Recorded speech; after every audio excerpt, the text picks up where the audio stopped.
Hello नमस्कार दोस्तों, कैसे हो आप सभी। मैं उम्मीद करता हूँ कि आप सभी लोग बहुत अच्छे होंगे और आपकी तैयारी बहुत अच्छे से चल रही होगी।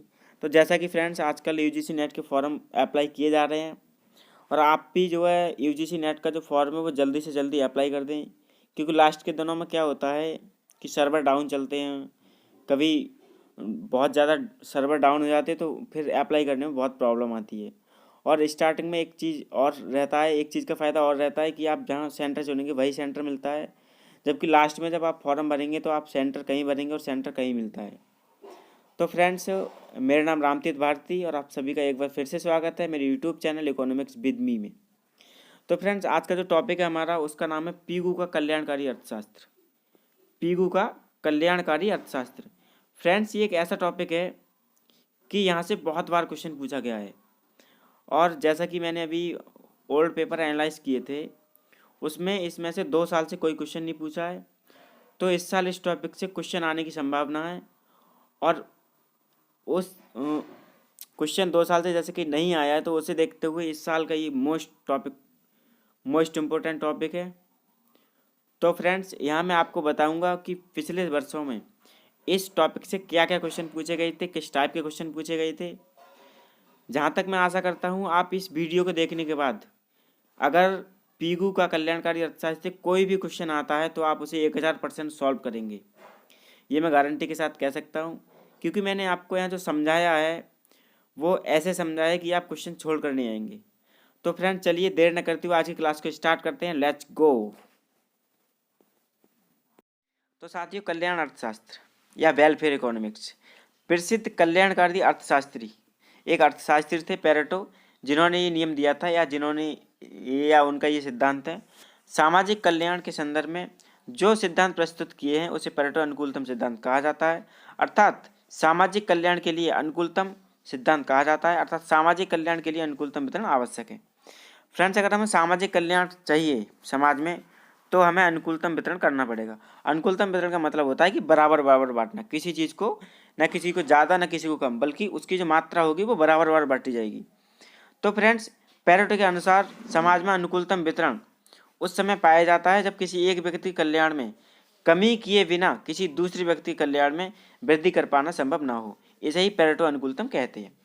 साथियों, कहने का क्या मतलब है, कहने का क्या तात्पर्य है? कहने का तात्पर्य ये है कि मान लो समाज में आपने अनुकूलतम वितरण है समाज में, अब आपने क्या किया कि एक व्यक्ति, जब आप किसी को कोई सुविधा दे रहे हैं या किसी को कोई लाभ दे रहे हैं तो सीधी सी बात है कि वो जो लाभ देंगे वो पैसा जो होगा या जो उसके पीछे जो कारण है या जो पैसा लगेगा वो कहीं से ना कहीं से आएगा। जैसे कि मान लो अभी सरकार क्या करती है, हमें बहुत सारी परियोजनाएं चलती हैं, रोड पड़ते हैं, डैम बनते हैं, ब्रिज बनते हैं। तो फ्रेंड्स, कभी सोचा आपने इसका पैसा कहाँ से आता है? तो फ्रेंड्स, इसका पैसा जो आता है, मान लो हमसे टैक्स लिया, टैक्स के रूप में कुछ सरकार के उद्यम चलते हैं, लेकिन वो कहाँ से जाता है पैसा? सब हमसे ही जाता है।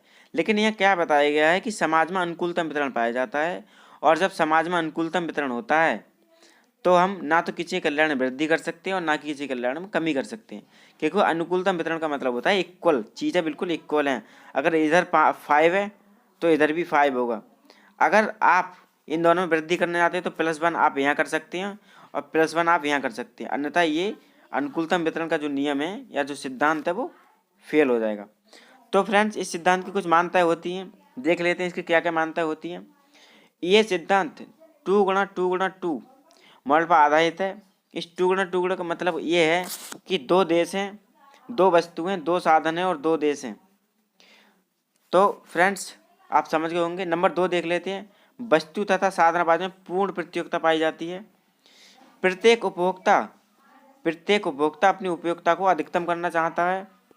और नंबर 4, उपयोगिता की जो माप है वो क्रमवाचक होती है। फ्रेंड्स, जैसा कि आप जानते हैं कि उपयोगिता की माप एक क्रमवाचक होती है और एक गणनावाचक होती है। तो जो पेरेटो थे उनकी जो धारणा थी उपयोगिता को मापने की वो क्रमवाचक थी। तो फ्रेंड्स, यहाँ से क्वेश्चन आने की संभावना रहती है, आप इस चीज़ को याद करें। ये जो मान्यताएं हैं इन मान्यताओं को बहुत याद करें, बहुत ज़रूरी है ये, कि क्वेश्चन यहाँ से पूछ लेता है। और आगे इसके 3 जो पहलू आएंगे या 3 जो है इसकी कह सकते हैं हम कंडीशन आएंगी, वो कंडीशन आपको बहुत ज़रूरी याद रखनी है, क्योंकि अभी तक जो क्वेश्चन पूछे गए हैं वो कंडीशन से ज़्यादा पूछे गए हैं। आगे क्वेश्चन आएंगे तो आपको खुद पता चल जाएगा कि किस प्रकार से क्वेश्चन पूछे जा रहे हैं। नंबर 5 फ्रेंड, वस्तुएं तथा साधन पूर्णतः विभाज्य हैं। वस्तुएं और जो साधन होते हैं वो पूर्णतः विभाज्य होते हैं। तो फ्रेंड्स आगे देख लेते हैं। उपरोक्त मान्यताओं के आधार पर पेरेटो अपने सिद्धांत को प्रस्तुत करने के लिए 3 सीमांत दशाओं का जिक्र करते हैं। तो फ्रेंड्स मैं आपको बता रहा था कि 3 कंडीशन होती हैं, वही कंडीशन है। आइए इनको देख लेते हैं कि इनमें पेरेटो ने क्या बताया है। नंबर 1, उपभोक्ता के बीच वस्तुओं का अनुकूलतम वितरण। फ्रेंड्स मैं आपको पहले ही बता चुका हूँ कि इस सिद्धांत का जो मेन रूप है या मेन जो अवयव है वो अनुकूलतम वितरण है। तो अनुकूलतम वितरण को बहुत ध्यान रखें। जहाँ अनुकूलतम वितरण होगा वहाँ कल्याण अर्थशास्त्र होगा। अगर ये कहीं नहीं है तो कल्याण अर्थशास्त्र नहीं होगा। तो फ्रेंड्स नंबर 1 क्या दिया है, M R X X Y equals to M R X X Y और M R X X Y. प्रतिस्थापन की सीमांत दर होती है M R X Y, marginal rate of substitution. तो ये तीनों इक्वल हैं। अगर ये तीनों इक्वल होंगे तभी अनुकूलतम वितरण होगा, अन्यथा नहीं होगा और ये नियम काम नहीं करेगा। तो इन तीनों का इक्वल होना बहुत जरूरी है। नंबर 2 देख लेते हैं, फर्मों के बीच उत्पादन के साधनों का अनुकूलतम वितरण। फर्म में अगर किसी भी चीज़ का उत्पादन हो रहा है तो उसके साधन जो उनमें भी अनुकूलतम वितरण पाया जाएगा। एम आर टी एक्स जो होता है marginal rate of technical substitution, तकनीकी प्रतिस्थापन की सीमांत दर, यह भी इक्वल होती है। फ्रेंड्स ये कंडीशन आप बहुत ज़रूर याद रखें। इस कंडीशन से क्वेश्चन पूछा गया अक्सर। वैसे तो नॉर्मली एक आध दो क्वेश्चन आया, आगे बता दूंगा मैं क्या क्वेश्चन आया, लेकिन अधिकतर क्वेश्चन कंडीशन से आता है। तो आप ये कंडीशन बहुत याद रखें, बहुत ज़रूरी है, मैंडेटरी है। आगे देख लेते हैं रूपांतरण की सीमांत दर।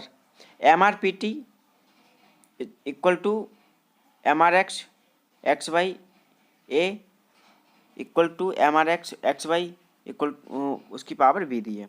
तो फ्रेंड्स यहाँ ये भी इक्वल है। एम आर पी टी जो होता है उसका मतलब होता है मैरिजिनल रेट ऑफ प्रोडक्ट ट्रांसफॉर्मेशन, उत्पादन परिवर्तन की सीमांत दर। तो फ्रेंड्स आशा करता हूँ कि आप लोग ये समझ गए होंगे। आगे देख लेते हैं कि इन तीनों कंडीशन को ये कैसे आए और क्या है ये, उसके बारे में थोड़ी बात करते हैं। इससे आपको ये समझ आ जाएंगी कैसे आ रहा है। फ्रेंड्स नंबर 1, उपभोक्ता के बीच वस्तुओं का अनुकूलतम वितरण। उपभोक्ताओं के बीच वस्तुओं का अनुकूलतम वितरण प्रस्तुत करने के लिए पेरेटो एजवर्थ बाउले का बॉक्स डायग्राम तथा इंडिफरेंस कर्व की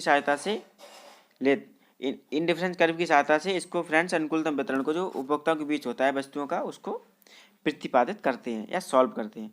आगे देख लेते हैं फ्रेंड्स, ये जो है बॉक्स डायग्राम है एजवर्थ बाउले का और इंडिफरेंस कर्व की सहायता ली गई है इसमें। तो फ्रेंड्स आप ये चित्र देखें, इधर ये एक्स वस्तु है, इधर ये वाई वस्तु है, यहाँ ओ ए है, यहाँ ओ बी है और ये इधर बी वस्तु को दिखाया गया है, या सॉरी ये एक्स वस्तु है, ये बी उपभोक्ता है, यहाँ ए उपभोक्ता है, ये ओ ए उपभोक्ता है, यहाँ बी उपभोक्ता है। तो फ्रेंड्स आगे देखते हैं। पेरेटो मानते हैं कि दो उपभोक्ता ए और बी तथा उनके बीच दो वस्तुओं एक्स और वाई का वितरण किया जा रहा है। दोनों को इंडिफरेंस कर्व दिए हुए हैं, A1 A2 A3 A4 व्यक्ति A तथा B1 B2 और B3 और B4 व्यक्ति B के इंडिफरेंस कर्व हैं। दोनों एक दूसरे को बिंदु A B C D पर स्पर्श करते हैं। जैसे कि फ्रेंड्स हम देख सकते हैं, आप ये हैं, ये स्पर्श कर रहे हैं दोनों, ये इस जगह ये स्पर्श कर रहे हैं A और B, और ये उपभोक्ता ये हो गया, उपभोक्ता B हो गई, ये वस्तु X हो गई और सॉरी वस्तु वाई हो गई और ये वस्तु एक्स हो गई। तो फ्रेंड्स आई होप ये डायग्राम आप समझ चुके होंगे। इसके बारे में आगे बात करते हैं। तो फ्रेंड्स स्पर्श करते हैं, इनको मिलाकर बनने वाला वक्र परिसमता वक्र कहलाता है। फ्रेंड्स एक वक्र को बहुत ध्यान रखें आप, इस वक्र से भी क्वेश्चन पूछा गया है। ये वाला जो वक्र है, ये जो वक्र है फ्रेंड्स, इस वक्र को ध्यान रखना बहुत ज़रूरी है। इस वक्र का नाम जो है कॉन्टैक्ट कर्व या परिसमता वक्र कहते हैं। आगे इसका एक और नाम आएगा, आगे आने वाले क्वेश्चन आएगा आगे, उसमें मैं आपको बता दूंगा कि इसको और क्या कहते हैं। फ्रेंड्स इसको उपयोगिता संभाव्यता वक्र भी कहते हैं, ध्यान रखना आप। तो फ्रेंड्स आइए आगे देख लेते हैं। अंततः हम कह सकते हैं कि संवेदा वक्र पेरेटो अनुकूलतम की दशा को प्रदर्शित करता है। इस पर एक व्यक्ति के कल्याण में कमी के बिना दूसरे व्यक्ति के कल्याण में वृद्धि नहीं लाई जा सकती, अर्थात वस्तुओं का अनुकूलतम वितरण होता है। तो फ्रेंड्स ये जो है पहली जो कंडीशन है ये यहाँ से निकल के आई है। आई होप आप समझ चुके होंगे, तो इसको आप याद कर लें, क्वेश्चन आगे यहीं से आने वाला है। फ्रेंड नंबर 2 कंडीशन जो इसकी देख लेते हैं। पेरेटो के अनुसार समाज कल्याण अनुकूलतम होने के लिए फर्मों के बीच उत्पादन के साधनों का वितरण अनुकूलतम होना चाहिए। कहने का मतलब ये है कि जो साधन होते हैं उत्पादन में, उनका जो वितरण है वो भी समान होना चाहिए। तो फ्रेंड्स आप इस कंडीशन को भी याद रखें, इस कंडीशन से भी क्वेश्चन आते हैं। कंडीशन से तो तीनों ही से क्वेश्चन आते हैं, आप कंडीशन को बहुत अच्छे से याद रख लें। नंबर 3 कंडीशन देख लेते हैं। पेरेटो अनुकूलतम उस अवस्था को कहते हैं जब फर्म ए द्वारा वाई वस्तु की एक अतिरिक्त इकाई प्राप्त करने के लिए त्यागे जाने वाली एक्स की मात्रा तथा फर्म बी द्वारा एक्स वस्तु की एक अतिरिक्त इकाई को प्राप्त करने के लिए वाई वस्तु की त्यागे जाने वाली मात्रा समान हो। फ्रेंड्स कहने का मतलब ये है, जैसे मैंने आपको बताया कि कोई इक्वल है, आप मान लो एक इकाई किसी में बांट रहे हैं, अगर इसे आप मान लो चेंज करना चाहते हैं तो आप इसमें भी एक बढ़ाएंगे, इसमें भी एक बढ़ाएंगे, ये इक्वल चलना चाहिए, इक्वल। अगर इन दोनों में चेंज आया, मान लो यहाँ आपने माइनस कर दिया और यहाँ आपने प्लस कर दिया, तो ये खेल खत्म हो जाएगा। कहने का मतलब ये है कि ये सिद्धांत काम नहीं करेगा। तो फ्रेंड्स ये तीसरी कंडीशन यहाँ से निकल के आती है, तो आप इस कंडीशन को भी याद रखें और आगे चलते हैं। फ्रेंड्स जितने भी क्वेश्चन पूछे गए हैं 2010 से लेकर 2020 तक, वो यहाँ मैंने अडॉप्ट किए हैं। नंबर 1 क्वेश्चन पूछा था जनवरी 2017 में, 18, 19 और 20 में क्वेश्चन नहीं आया है। तो फ्रेंड्स जहाँ तक मैं आशा करता हूँ कि 2021 में क्वेश्चन आने की बहुत ज़्यादा संभावना है। तो आप इस टॉपिक को बहुत अच्छे से पढ़ लें। अगर आप ये टॉपिक पढ़ लेंगे, जितना मैंने बताया, अगर आपने इतना भी पढ़ लिया तो क्वेश्चन नहीं छूटेगा। क्वेश्चन आप 100% का 1000% करके आएंगे, जैसा कि मैंने थंबनेल में बताया है। तो फ्रेंड पहला क्वेश्चन क्या था, कल्याण अर्थशास्त्र के पहले मौलिक प्रमेय के लिए अपेक्षित है। अब पहला मौलिक प्रमेय कौन सा था, मैंने आपको बताया था कि M R X X Y equals to M R X X Y A बराबर M R X B X Y, जिसमें उपभोक्ताओं के बीच वस्तुओं का अनुकूलतम वितरण हो रहा था। वही पहला जो है मौलिक प्रमेय है। तो इसमें कितनी कंडीशन दी है, उत्पादक और उपभोक्ता की कीमत स्वीकार करने वालों, मतलब उत्पादक और उपभोक्ता कीमत स्वीकार करने वाले हो। अर्थव्यवस्था उपभोक्ता संभाव्यता वक्र के किसी बिंदु पर काम करती है, मैं आपको इसके बारे में बता चुका हूँ। प्रत्येक वस्तु के लिए प्रभावी बाजार हो। फ्रेंड्स मैंने आपको इसकी जब मान्यताएं पढ़ाई थी अभी, तो उसमें जब परफेक्ट कंपटीशन के बारे में बताया था, पूर्ण प्रतियोगिता के बारे में, तो जहाँ पूर्ण प्रतियोगिता होता है वहाँ प्रभावी बाजार भी होती है और उत्पादक और उपभोक्ता कीमत स्वीकार करने वाले होते हैं। तो फ्रेंड्स इस तरह से हम देखते हैं इस क्वेश्चन का जो आंसर है वो ऑप्शन डी सही है, मतलब सभी सही है। क्वेश्चन नंबर 2 देख लेते हैं। जुलाई 2016 के सेकंड पेपर में आया था ये, चूँकि पहले 2 पेपर होते थे, फर्स्ट अलग होता था और सब्जेक्ट के 2 पेपर होते थे, कुल मिला के 3 पेपर होते थे, जो फर्स्ट सेकंड और थर्ड को मिलाकर अब 1 पेपर कर दिया गया है। जब किसी को बदतर बनाए बिना किसी को बेहतर नहीं बनाया जा सकता है, ये कथन निम्न में से किसका है। तो फ्रेंड्स पेरेटो स्तंभ का है, आप देखते ही समझ गए होंगे। फ्रेंड्स अगला क्वेश्चन देख लेते हैं। जून 2015 में पूछा गया था, लोगों के कल्याण को मापने के लिए केवल पेरेटो की अनुकूलतमता कसौटी का ही उपयोग नहीं किया जा सकता है। फ्रेंड्स अगर हम किसी के कल्याण का इस तरह मापते हैं तो ज़रूरी नहीं कि हम इसी नियम का उपयोग करें, इसी सिद्धांत का प्रयोग करें। और भी सिद्धांत हैं अर्थशास्त्र में, जैसे कि न्याय संतुलन है और भी हैं, उन्हें हम यहाँ उपयोग कर सकते हैं। तो ये एक वक्तव्य 1 था। वक्तव्य 2, पेरेटो अनुकूलतमता का प्रत्यय बाह्यताओं, सार्वजनिक वस्तुओं और लिप्त बाजारों के मामले में सफल नहीं हो पाता है, क्योंकि फ्रेंड्स इनका जो कल्याण अर्थशास्त्र का जो विचार है वो रियली में तो जो है, जो आज अर्थशास्त्र है हमारे यहाँ जो अर्थव्यवस्था होती है उस पर लागू ही नहीं होता है। तो फ्रेंड्स अगर ये क्वेश्चन आ जाए कि ये पेरेटो का जो अर्थशास्त्र है कल्याणकारी, वो वर्तमान जो अर्थव्यवस्था है उस पर लागू होता है नहीं होता, तो फ्रेंड्स आप नहीं का आंसर चूज करके आए।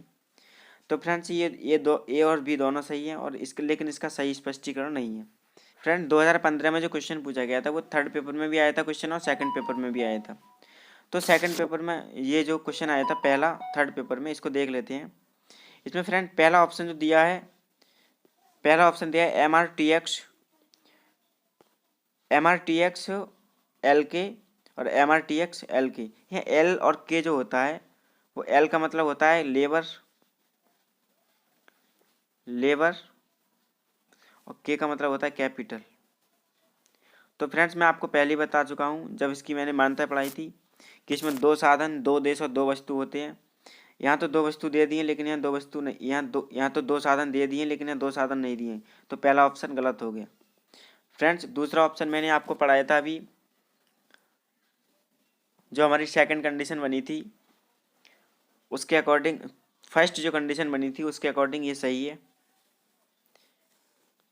क्या था फ्रेंड्स, पहली जो कंडीशन थी उसमें क्या था कि जो उपभोक्ता थे उनके बीच कैसा वितरण था, समान वितरण था, उसी के लिए कंडीशन सही है। उपभोक्ताओं के बीच वस्तुओं का अनुकूलतम वितरण जो था प्रतिस्थापन की सीमांत दर जिसमें बताई गई थी उसके लिए ये सही है। तो फ्रेंड्स नंबर सी, यहाँ लेबर और कैपिटल अलग अलग यूज की गई जबकि लेबर और कैपिटल हमें एक जगह यूज करनी है, इसलिए ये ऑप्शन गलत है और इसका तो कोई मतलब ही नहीं है। तो फ्रेंड्स अगला क्वेश्चन देख लेते हैं। ये क्वेश्चन पूछा गया था कि निम्नलिखित में से किसमें उत्पादन में पेरेटो की इष्टतम प्राप्त की जाती है, इष्टतमता प्राप्त की जाती है। तो फ्रेंड्स जब उत्पादन की बात आ जाए तो आप देखेंगे कि उत्पादन में क्या होता है फ्रेंड्स, लेबर जो साधन थे उसमें लेबर और कैपिटल को यूज किया गया था। जब आप लेबर और कैपिटल को यूज करेंगे तो आप देख सकते हो इसमें कि लेबर और कैपिटल को एक साथ यूज कहाँ किया गया है, तो फ्रेंड्स ऑप्शन नंबर ए सही है इसका। इसमें लेबर और कैपिटल को एक साथ यूज किया गया है क्योंकि ये उत्पादन की बात है। तो फ्रेंड्स उत्पादन के लिए हम लेबर और कैपिटल का यूज करेंगे। इसका तो पहला ऑप्शन है, ये पहला वाला सही था। जो पहली कंडीशन थी ये थी और सेकंड कंडीशन ये थी और ये दोनों कोई कंडीशन ही नहीं थी। तो फ्रेंड्स आंसर ये सही है। चूँकि ये उत्पादन के लिए पूछा गया है तो लेबर और कैपिटल यहाँ दिया है, आप देखते ही समझ जाएंगे कि कौन सा ऑप्शन सही है। फ्रेंड दिसंबर 2013 में क्वेश्चन पूछा गया था, उत्पादन तथा उपभोग में पेरेटो इष्टतमता का बिंदुपथ किसके द्वारा दर्शाया जाता है। तो फ्रेंड्स मैंने जब आपको कर्व बताया था तो मैंने कहा था इस कर्व को बहुत ध्यान रखें। तो फ्रेंड्स वो सामाजिक कल्याण फलन नहीं था, उपयोगिता संभाव्यता वक्र था, रूपांतर वक्र नहीं था और महाउपयोगिता संभाव्यता वक्र भी नहीं था। तो फ्रेंड्स उपयोगिता संभाव्यता वक्र जो था इसका यूज होता है, इसमें वही बिंदुपथ होता है। तो फ्रेंड्स आइए अगला क्वेश्चन देख लेते हैं। ये पूछा गया था क्वेश्चन नंबर 2 उसी साल 2013 में, दिसंबर 2013 में, पेरेटो इष्टतमता की स्थिति किसके अंतर्गत सही रहती है।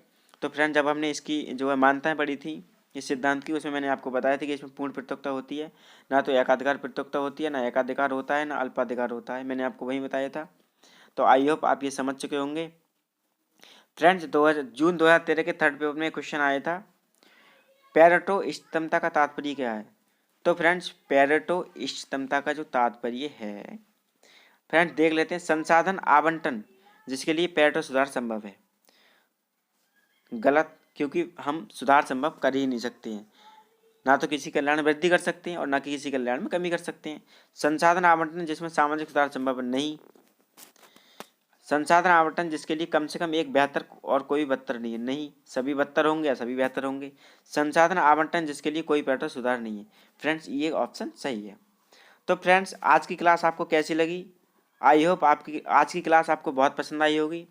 तो फ्रेंड्स ऐसे ही बने रहिए हमारे साथ, कल एक नए टॉपिक के साथ हम आपके सामने हाजिर होंगे। कल तक के लिए नमस्कार, जय हिंद, जय भारत।